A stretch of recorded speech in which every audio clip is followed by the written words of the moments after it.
એક નાનકડી વાર્તા છે. એકવાર એક માણસ પોતાને પડતા દુઃખોથી ખૂબ વ્યથિત હતો. એ રાત્રે સૂતી વખતે ભગવાનને ફરિયાદ કરવા લાગ્યો કે ભગવાન, આખી દુનિયામાં આટલા બધા માણસો છે, પણ મને એકલાને જ તું કેમ આટલું દુઃખ આપે છે? મારી આસપાસના લોકો કેવા સરસ હસતા રમતા હોય છે, તો મારા નસીબમાં કેમ એવું નહીં?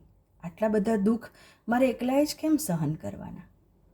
ફરિયાદ કરતાં કરતાં એ સૂઈ ગયો અને એને એક સ્વપ્ન આવે છે.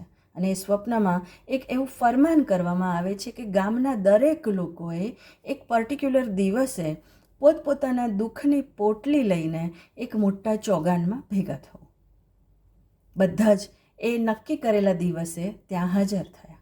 હવે આ સ્વપ્ન જોનાર વ્યક્તિને નવાઈ લાગી, કારણ કે એ જે લોકો ભેગા થયા હતા એમાં મંદિરના પૂજારી, મસ્જિદના મૌલવી, ચર્ચના પાદરી ઉપરાંત સૌથી અમીર એવા ગામના નગર શેઠ પણ હાજર હતા. અને એ દરેકના માથે કંઈક ને કંઈક દુઃખની એક પોટલી મૂકેલી હતી. એને નવાઈ લાગી કે આ લોકોને શું દુઃખ હશે, પણ હા, બધા દુઃખની પોટલી તો લઈને આવેલા. એટલી વારમાં એક આકાશવાણી થઈ કે તમારી સાથે તમે જે દુઃખની પોટલી લાવ્યા છો એ સામે જે મોટી દિવાલ છે એના ઉપર ખીટીઓ મારેલી છે, એ ખીટીએ તમારી પોટલી લટકાવી જાઓ. જેવું ફરમાન થયું એવું દરેક જણ પોતપોતાની પોટલી ત્યાં ખીટીએ જઈને લટકાવી આવ્યા. થોડીક વાર રાહ જોવામાં આવી. થોડીક વાર પછી ફરી એક આકાશવાણી થઈ અને પછી એવું કહેવામાં આવ્યું કે હવે તમે પાછા દિવાલ પાસે જઈ અને તમારી અથવા બીજા કોઈની દુઃખની પોટલી લઈ શકો. તમને જો દુઃખ એક્સચેન્જ કરવું હોય તો અત્યારે તમે કરી શકો છો. પેલા વ્યક્તિને એવું થયું કે હું આ નગર શેઠની જ દુઃખની પોટલી લઈ લઉં તો એને વળી શું દુઃખ હશે? એ દિવાલની નજીક ગયો. એ જેવી પોટલી લેવા ગયો ત્યાં વળી એને એક વિચાર આવ્યો કે નગર શેઠની પોટલીમાં શું દુઃખ છે એ મને ક્યાં ખબર છે? એટલીસ્ટ મારી દુઃખની પોટલીમાં શું દુઃખ છે એનાથી હું પરિચિત તો છું. અને હું પરિચિત છું એટલે હવે હું એ દુઃખોથી ટેવાઈ ગયો છું.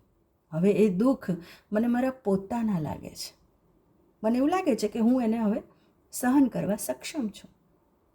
બીજી કોઈ વ્યક્તિ આવીને એની પોટલી ઉપાડી જાય એ પહેલાં જ એને ઝડપભેર પોતાની જ પોટલી ઉપાડી અને પોતાના માથે મૂકીને ચાલતો થયો.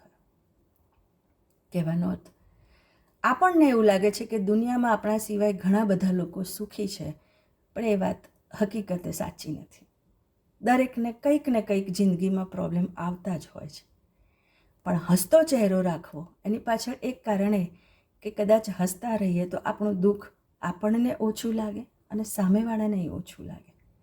પણ એમાં એક દુઃખની વાત મને એવી લાગે છે કે આપણો હસતો ચહેરો આપણે પોતે નથી જોઈ શકતા, પણ હસતા રહેવું જરૂરી છે. Have a nice day.